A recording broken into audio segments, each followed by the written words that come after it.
Good morning, students. Today we are going to discuss the chapter verbs.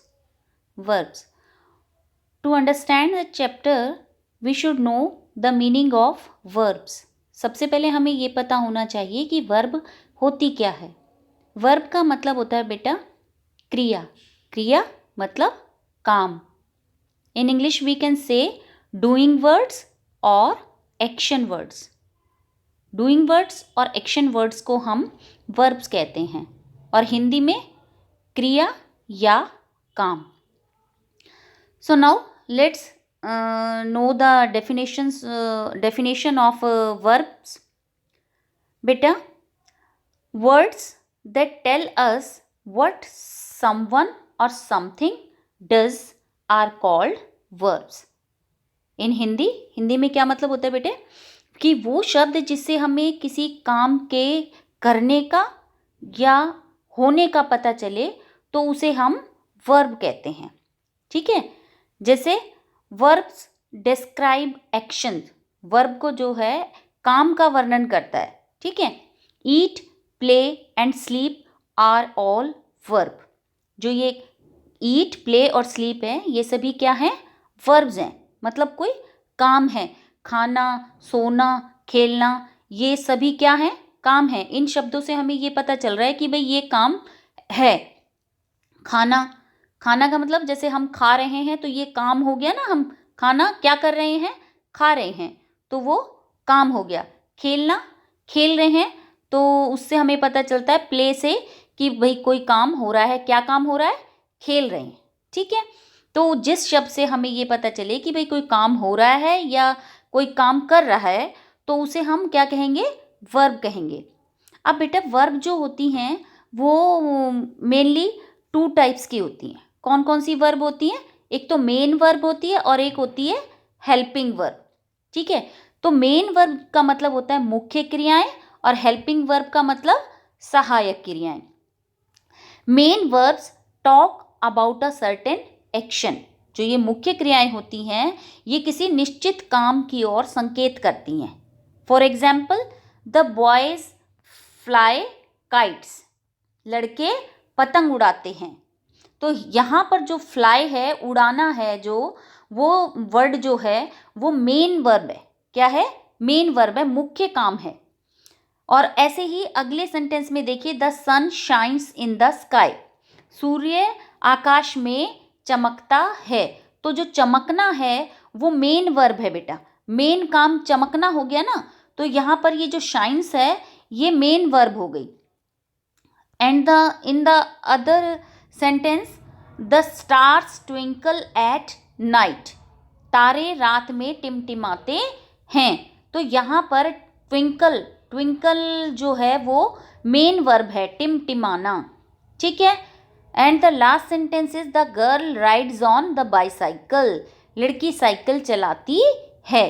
तो cycle को चलाना जो है वो यहाँ पर मेन वर्ब हो गया. And all these words, fly, shines, twinkle and rides, all are main verbs and they talk about a certain action. So that is why it is all these words are called main verbs. And now sometimes main verbs need the help of other verbs. कई बार क्या होता है, जो main verb होते हैं, मुख्य क्रियाएं जो होती हैं, उनको सहायक क्रियाओं की आवश्यकता पड़ती है. अपना वाक्य पूरा करने के लिए सहायक क्रियाओं की आवश्यकता होती है. And the some helping verbs are is, am, are, was, were. कुछ ये सहायक क्रियाएं जो होती हैं, ये is, am, are, was, were जो हैं ये सारी सहायक क्रियाएं हैं. And look here in the sentence, I am feeling cold. I am feeling cold. Here am is a helping verb and the main verb of this sentence is feeling. यहाँ पर जो feeling है वो main verb है, feel करना, और M जो है वो सहायक क्रिया है. ठीक है. फीलिंग जो है मेन वर्ब को सहायक क्रिया की जरूरत पड़ी थी तो यहाँ पर हमने एम लगा दी, सहायक क्रिया.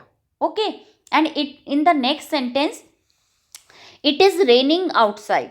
Here raining is main word and is helping verb. Okay, the baby was crying loudly at night. बच्ची जो है रात को जोर से रो रही थी.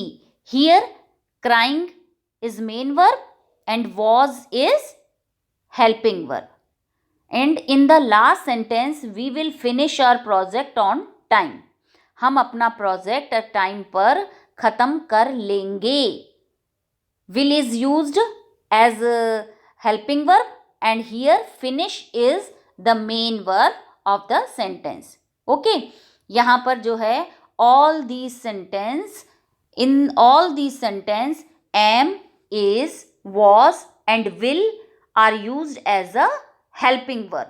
Okay, the verb that helps the main verb are called helping verb. जो सहायक क्रिया, जो वर्ब मेन वर्ब की सहायता करे उसे हम हेल्पिंग वर्ब कहते हैं. ओके, नाउ बेटा here is a list of few helping verbs. यहाँ पर लिस्ट है हेल्पिंग वर्ब की कुछ, और इनका यूज मैं आपको बताती हूँ. इज, एम, आर, वॉज, वर. बेटा is used with singular noun और प्रोनाउन. ओके, सिंगुलर नाउन और प्रोनाउन के साथ इज यूज होता है, जैसे ही, शी, इट के साथ इज यूज होगा. Am is always used with I. I के साथ हमेशा एम लगता है. Are is used with plural noun और प्रोनाउन. एक से ज़्यादा संख्या में होंगे नाउन और प्रोनाउन तो हम आर का यूज करेंगे. ठीक है, जैसे Ram and Shyam are playing in the park.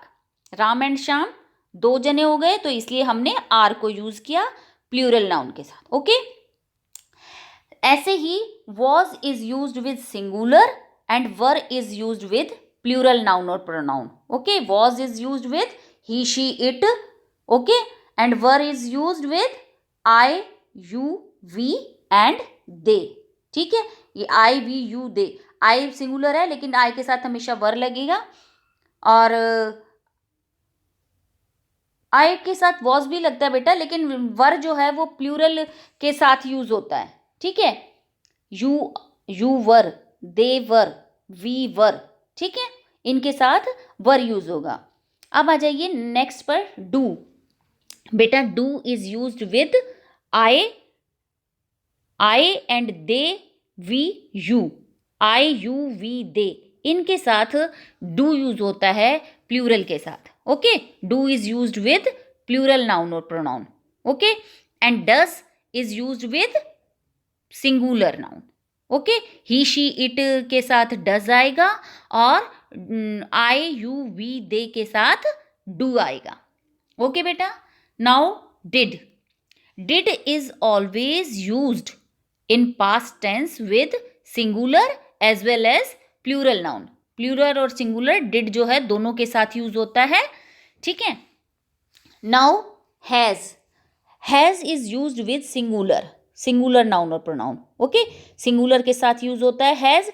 He, she, it के साथ हमेशा हैज यूज होता है. Okay, and have is used with plural noun, और एक्सेप्शन है आई के साथ हमेशा हैव यूज होता है. ठीक है, अब आता है हैड हमेशा पास्ट टेंस में सिंगुलर और प्लूरल दोनों के साथ यूज होता है. हैड भी दोनों के साथ यूज होगा बेटा. अब उसके बाद आता है विल हमेशा फ्यूचर की ओर इंडिकेट करता है. हमेशा फ्यूचर के लिए विल यूज होता है. भविष्य काल के लिए हमेशा विल यूज होता है. जैसे लास्ट सेंटेंस में दिया था ना, I will finish our project on time. मैं अपने प्रोजेक्ट टाइम पर ख़त्म कर लूँगा. ठीक है, ये हमें फ्यूचर के बारे में बात हुई है यहाँ पर, तो विल यूज़ हुआ है. अब कैन आता है बेटा.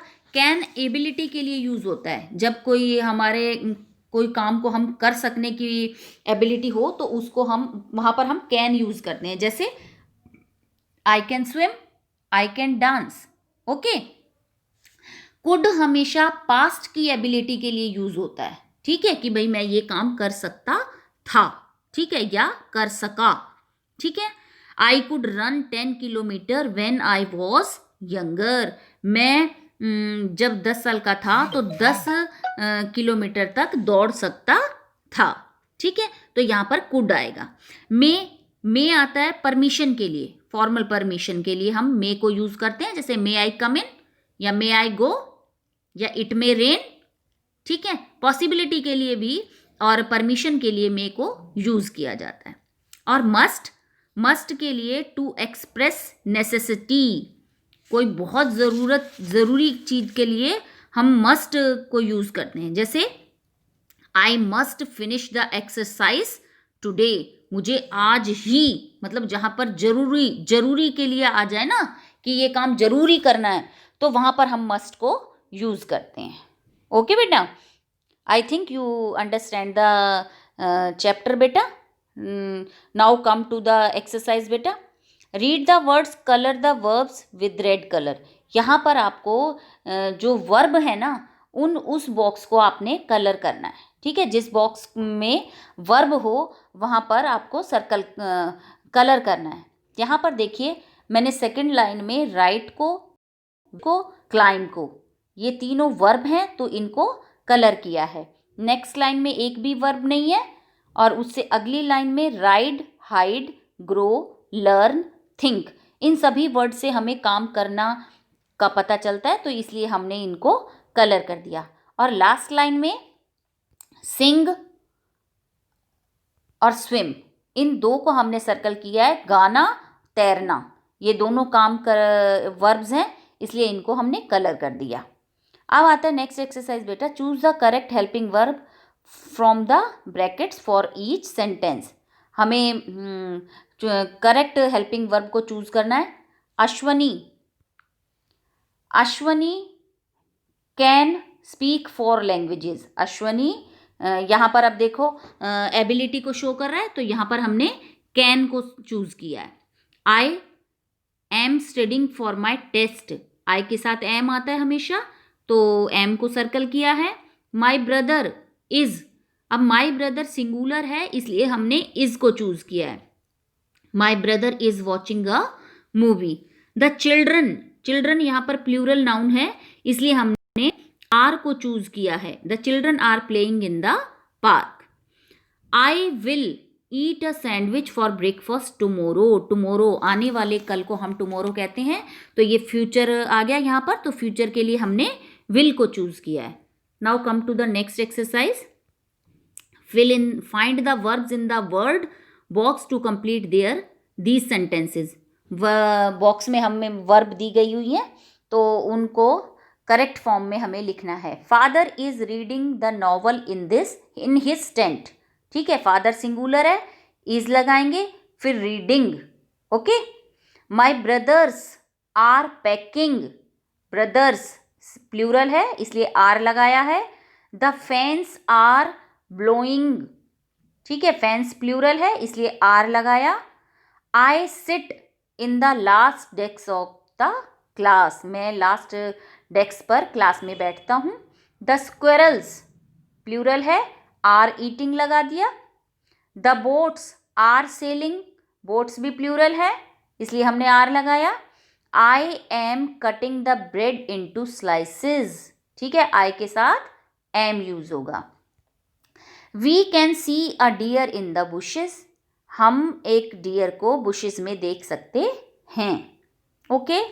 And the last exercise is write 3 action words which are usually connected to each of these people.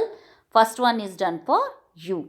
देखिए बेटा, people are given here and you have to write the action words, 3 action words related to these person.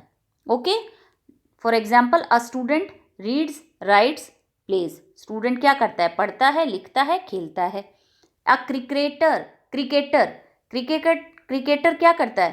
Throws the ball, catches the ball, hits the ball, ठीक है, यही करता है ना cricketer.